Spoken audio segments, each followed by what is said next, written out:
My name is Anita Weinstein. If not for a stroke of luck, I would not be here addressing you today. Instead, my picture would have been upon on the screen that you see behind us. On July 18, 1994, I was at the AMIA building preparing for the centennial celebration of the organization. On that day, my life changed forever, and I became the target of a hateful, fanatic terrorism.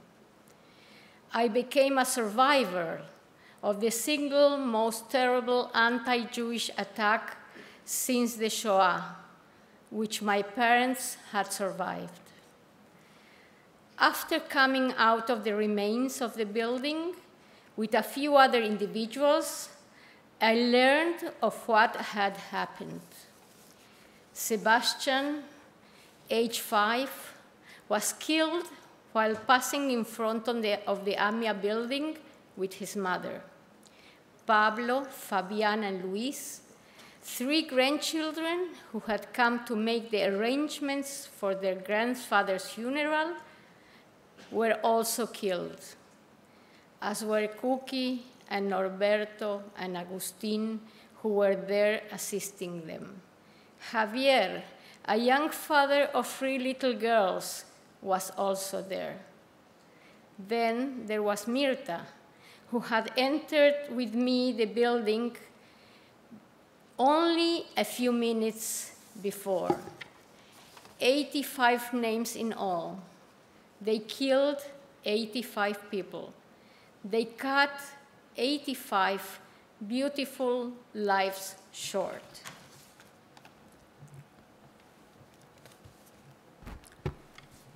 My name is Daniel Pomerantz. I also could easily have been an image on that screen. That Monday began like any other, small talk with co-workers, and as usual in Argentina, discussion of the Soccer World Cup final, which had ended the day before. I remember Salo, who told me he wanted to talk with me. He wanted to come to my office, but to make it quicker, I went to his. We were standing while we talked, and although at that moment I was unaware of the time, it was 9:53 a.m. when the floor shook, glass splinters flew all around, some hitting my body, and there was a terrible commotion. The dust hit Salo, whom I had to hold so that he would not fall.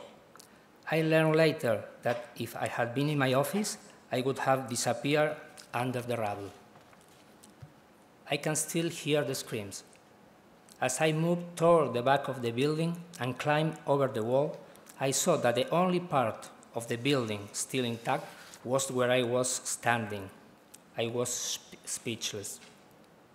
After leaping from wall to wall, I found myself in the street. I saw the first rescuers and ambulances, heard the crying and the screaming. I found my parents, but they had already left home to look for me. I then went to the nearest hospital, where my wounds were treated. That evening, I was at the makeshift AMIA headquarters a few blocks away. There, work had already begun informing families about the fate of their loved ones, unfortunately, mostly bad news.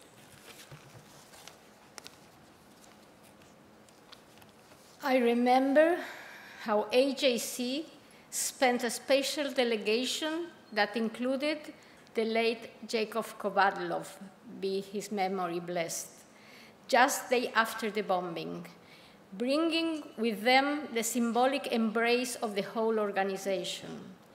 AJC stood by our side those first days and through all these 20 years since. David Harris, Dina Sigelvan, and other professionals, as well as many lay leaders, have visited us often, and AJC has always supported our calls for justice. The initial investigation concluded that Iran was responsible for the bombing. This was confirmed by Alberto Nisman, who was appointed special prosecutor for the case in 2006.